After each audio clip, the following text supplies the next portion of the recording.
So I went walking while that video uploaded. Plug my phone into charge and let that video upload. Water pills kicking in.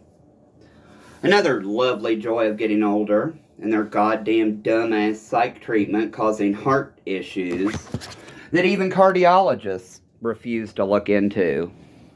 A 24-hour heart monitor was more than warranted, especially with the symptoms I mentioned. But I'm assuming they saw cannabis usage and, just marked it off as nothing.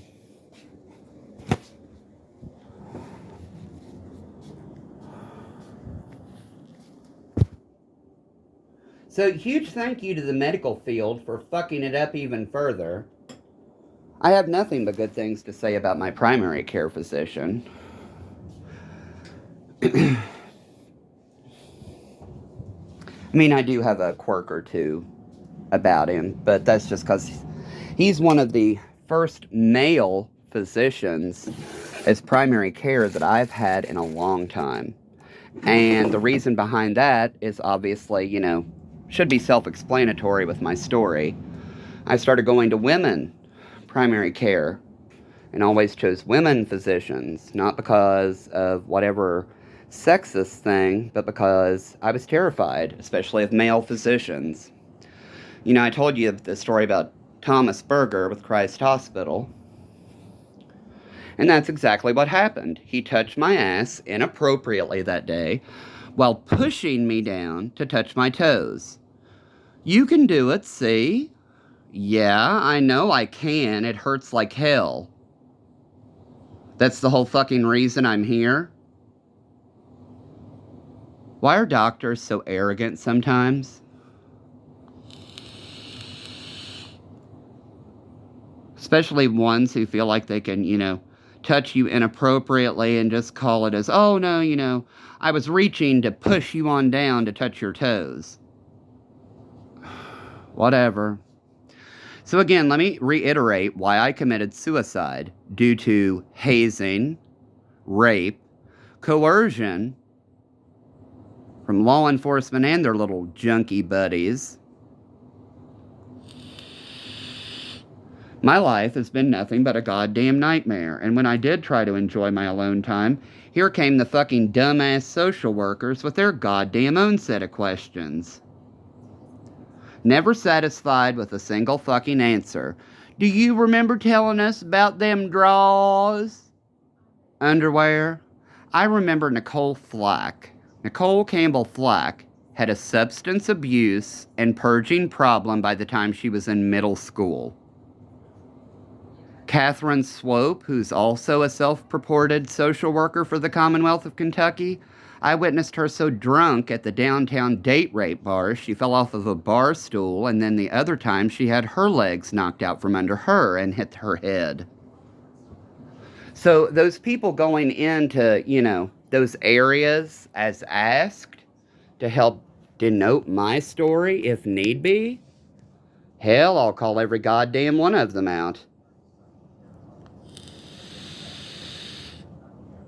Catherine Swope. I have no clue what her name is or might be now. She was a smaller figured girl with blonde hair. Oh, and Matthew P. Davis, now a nurse. Just like Felicita Torres, now a nurse. All these cool, interesting people going into medical, to say, no, that never happened. We were there. Yeah, you all were there, getting paid, weren't you? No offense to anyone. I don't want to get anybody cut or in trouble. I'm just stating a fact. Several of them.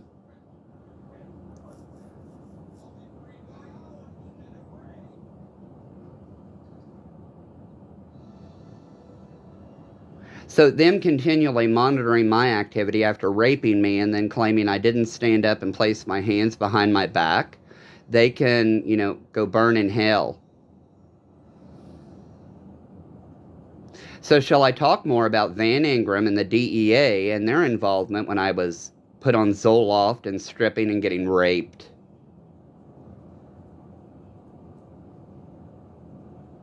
What in the hell was I forced to do that you people decided to crush me yet again?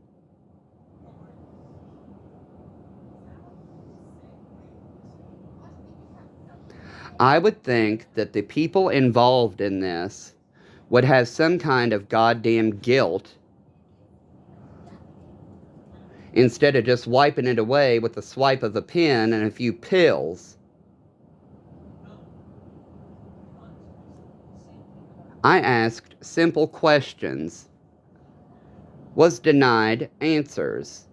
Which judge signs the emergency drugging protocol for Comprehend Incorporated? I've had a stroke. I can either speak loudly and quickly or in this weird condescending like tone.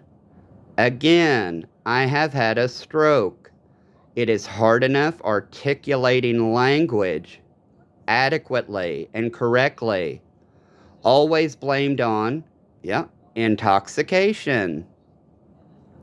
Would you like to see the magnetic resonance imaging and the lack of notation on the skull fractures in the medical literature, my medical file?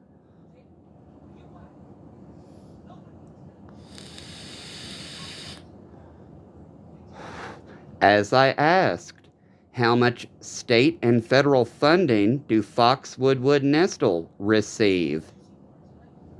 With Sam's Club memberships as an employee perk, along with the goddamn cannabis. Like I said, language denotes gravity.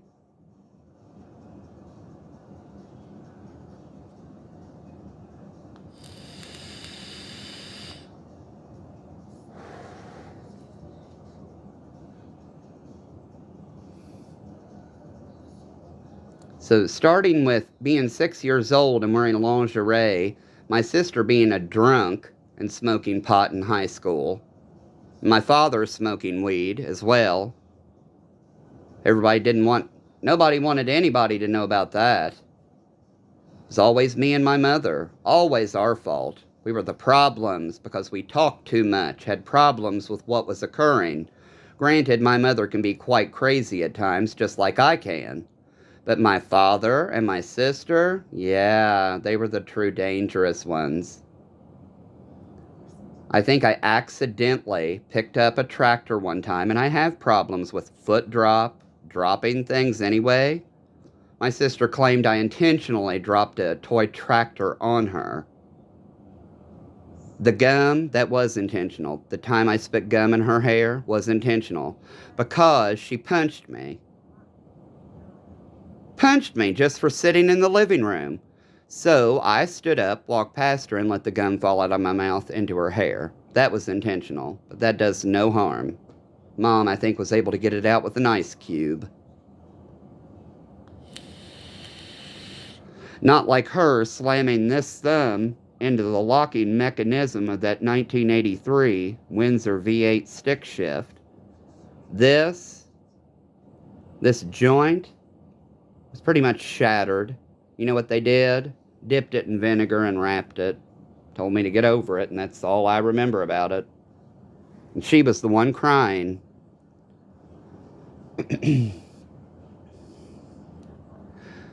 Not slammed it in a door, slammed it in the locking mechanism part of the door. The thing that holds the door in place. So then trying to get the door reopened with my fucking smashed joint in it was a real pleasure as well. She did that on purpose because I was going to get into the truck and sit on the seat while they were housing tobacco when I was younger. You can at least pick up the leaves. I'm not trying to be lazy. Every time I bend over, everything spins even worse. Totally fucking sober at 5 and 6 years old. What in the hell don't you sick pieces of shit understand? I had every right